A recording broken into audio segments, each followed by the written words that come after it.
तो एपिसोड 43 की शुरुआत में एलेक्स, जेसिका और फॉक्स गर्ल गॉड डोमेन में आ जाते हैं, जहां एलेक्स और जेसिका का कल्टीवेशन लेवल हेवनली पाथ था। अब एलेक्स जेसिका से पूछता है कि क्या सच में डेविड ने बूटियन हॉल ज्वाइन किया है, जिसपे जेसिका कहती है कि हमारा बूटियन हॉल टैलेंट की कदर करता है, चाहे तो तुम भी ज्वाइन कर सकते हो। पर एलेक्स इसके लिए साफ मना कर देता है। ये सुन के फॉक्स गर्ल जेसिका को चिढ़ाने लगती है और एलेक्स को कहती है कि जल्दी से इसे हरा दो तो मैं तुम्हें एक खास चीज दूंगी। इसके बाद एलेक्स अपनी हेवनली पाथ की पावर दिखाता है, जहां उसने हेवनली पाथ के 10 गेट खोल रखे थे और ऐसा ही जेसिका के साथ भी था। ये देखकर एलेक्स जेसिका की तरफ अटैक करने आगे बढ़ता है, तो जेसिका एलेक्स के अटैक को डिफेंड करके अपने कई सारे क्लोन्स बना लेती है और एलेक्स पे अटैक करने लगती है, जिनसे एलेक्स लड़ने की कोशिश करता है। पर इतने सारे क्लोन्स होने की वजह से एलेक्स कंफ्यूज हो जाता है और जेसिका उसे नीचे गिरा देती है, जिसकी वजह से एलेक्स गुस्सा हो जाता है और खड़ा होकर एक एक कर जल्दी से जेसिका के सारे क्लोन्स को खत्म कर देता है। ये देख के जेसिका अपनी बांसुरी की पावर से एलेक्स पर अटैक करती है, तो एलेक्स अपनी गोल्डन विंग्स की मदद से वहां से भागने की कोशिश करने लगता है, जिसपे फॉक्स गर्ल एलेक्स को कहती है कि क्या तुम जेसिका के अटैक से डर के भाग रहे हो। लेकिन एलेक्स उस पर ध्यान ना देके जेसिका के सारे अटैक्स को अपनी स्वॉर्ड की मदद से खत्म कर देता है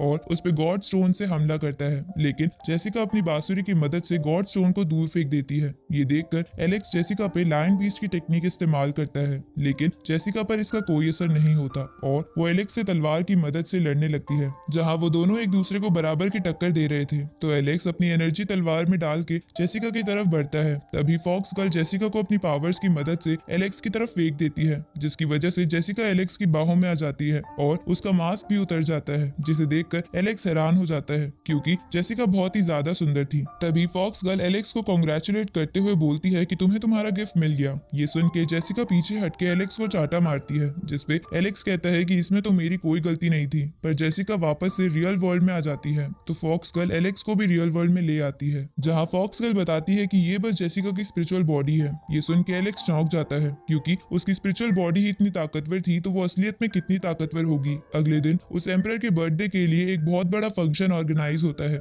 जिसमें कई सारे लोग आ रहे थे। साथ ही एलेक्स जेसिका और फॉक्स गर्ल के साथ वहां जाता है, जहां फॉक्स गर्ल एलेक्स से कहती है कि क्या तुम मेरे हॉल को ज्वाइन करना चाहोगे। पर एलेक्स इसके लिए साफ मना कर देता है। तो फॉक्स गर्ल एलेक्स को कहती है कि बूटियन हॉल एक बहुत बड़ा हॉल है, जहां बहुत से लोग हैं, तो तुम उनके साथ कम्पीट कैसे करोगे। तभी जेसिका एलेक्स से कहती है कि मैं जानती हूँ तुम बूटियन पेविलियन के एक स्टूडेंट हो, और तुम्हारी जानकारी के लिए मैं बता दूं तुम्हारे बूटियन पेविलियन के फाउंडर हमारे हॉल के ही एक स्टूडेंट थे, लेकिन एक दिन वो अचानक से गुस्सा होकर वहां से चले गए थे। ये सुन के एलेक्स समझ जाता है कि जेसिका उसी तलवार वाले घोस्ट की बात कर रही है। इसके बाद जेसिका एलेक्स से कहती है कि क्योंकि तुमने बूटियन पेविलियन से ट्रेनिंग की है तो तुम हमारे हॉल के स्टूडेंट बन सकते हो। जिसपे एलेक्स कहता है कि जब बूटियन पेविलियन पर सभी ने अटैक किया था तब तुम्हारे हॉल के लोग कहाँ थे। तो जेसिका कहती है कि इस बात का पता हमें बहुत देर बाद चला था, लेकिन हम इसका बदला जरूर लेंगे। साथ ही वो एलेक्स से कहती है कि जल्दी बहुत बड़ा खतरा आने वाला है, इसलिए तुम हमारा हॉल ज्वाइन कर लो। ये सुन के एलेक्स को कुछ समझ नहीं आता, पर उसे याद आता है कि ये बात उसने पहले बूटियन हॉल में कई बार सुनी थी। इसके बाद जेसिका और फॉक्स गर्ल वहां से चली जाती है। तभी एलेक्स को वहां जिया दिखती है, तो एलेक्स उसे मोटी लड़की कह के आवाज लगाता है। तो जिया एलेक्स को देखकर खुश होते हुए उसकी ओर आती है, जिसे देखकर एलेक्स अपनी बाहें फैला लेता है। लेकिन जिया एलेक्स के पास आकर उसे चाटा मार के कहती है कि मैं मोटी नहीं हूँ। आगे वो दोनों उस फंक्शन वाले पैलेस के अंदर चले जाते हैं, जहाँ एलेक्स ने जिया को अपने ग्रैंडफादर के बारे में बता दिया था,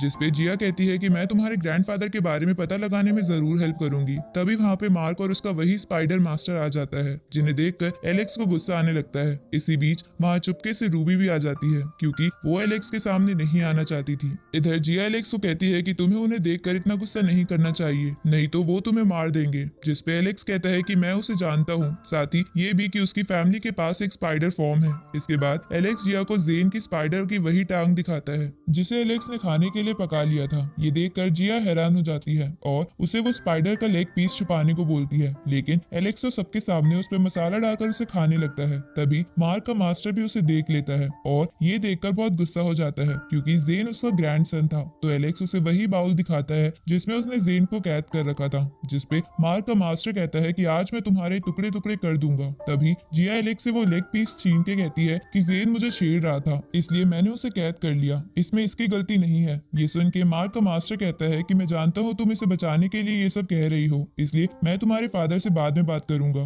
तभी एलेक्स बोलता है कि तेरा ग्रैंडसन इनोसेंट लोगों को तंग कर रहा था, इसलिए मैंने ऐसा किया, पर अगर तुम मेरे दादाजी के बारे में बता दो तो मैं इसे छोड़ दूंगा। जिसपे मार्क का मास्टर कहता है कि फिर तो तुम्हें नर्क में जाना पड़ेगा। क्योंकि मैंने उसे जान से मार दिया है। ये सुन के एलेक्स को बहुत ज्यादा गुस्सा आ जाता है और वो जेन को बाउल से बाहर निकालकर उसे भी जान से मार देता है और उस मास्टर पे अटैक करने आगे बढ़ता है। लेकिन वो मास्टर एलेक्स के अटैक से बच के उसका गला पकड़ लेता है। तभी एक बंदा उस पर अटैक करता है जो ऑस्कर का दादा था, जिसे एलेक्स ने पहले मारा था, इसलिए वो एलेक्स से बदला लेने यहाँ आया था। तभी वहां पर रूबी आ जाती है और ऑस्कर के दादा को कहती है कि ऑस्कर ने पहले इसे मारने की कोशिश की थी, लेकिन ऑस्कर के दादा रूबी को डांट कर चुप करवा देते हैं। तभी मार्क का मास्टर ऑस्कर के दादा से बोलता है कि एलेक्स मेरा शिकार है, क्योंकि मेरे पोते की जान तुम्हारे पोते की जान से ज्यादा कीमती है। जिसपे ऑस्कर का दादा गुस्सा होकर बोलता है कि लेकिन बदला तो पहले मैं ही लूंगा। उसी वक्त एलेक्स उन दोनों से कहता है कि तुम दोनों को लड़ने की कोई जरूरत नहीं है, तुम दोनों एक साथ भी मुझ पर अटैक कर सकते हो। ये सुन के वहाँ खड़े सभी लोग हैरान हो जाते हैं। तभी वहाँ पे वो एम्परर आ जाता है और बोलता है कि तुम इस बच्चे के लिए मेरे पैलेस में तोड़फोड़ करना चाहते हो। तभी मार्क एम्परर से कहता है कि किंगडम के रूल के अकॉर्डिंग अगर हमारा झगड़ा आपके आने से पहले हुआ हो तो हम पैलेस की फाइट वाली जगह पर लड़के इसका फैसला कर सकते हैं। ये सुन के रूबी और जिया हैरान हो जाती है। तभी वो दोनों दादा भी एम्परर से इसकी परमिशन मांगते हैं, जिसपे एम्परर कहता है कि तुम दो होके एक से लड़ना चाहते हो। तो मार्क का मास्टर बोलता है कि ऐसा कोई रूल नहीं है जहाँ दो बंदे एक से नहीं लड़ सकते। ये सुन के एम्परर को गुस्सा आ जाता है। तभी एलेक्स बोलता है कि मैं खुद ही इनसे एक साथ लड़ना चाहता हूँ। तो वो एम्परर भी इसकी परमिशन दे देता है और इसी के साथ ये एपिसोड यहीं खत्म होता है।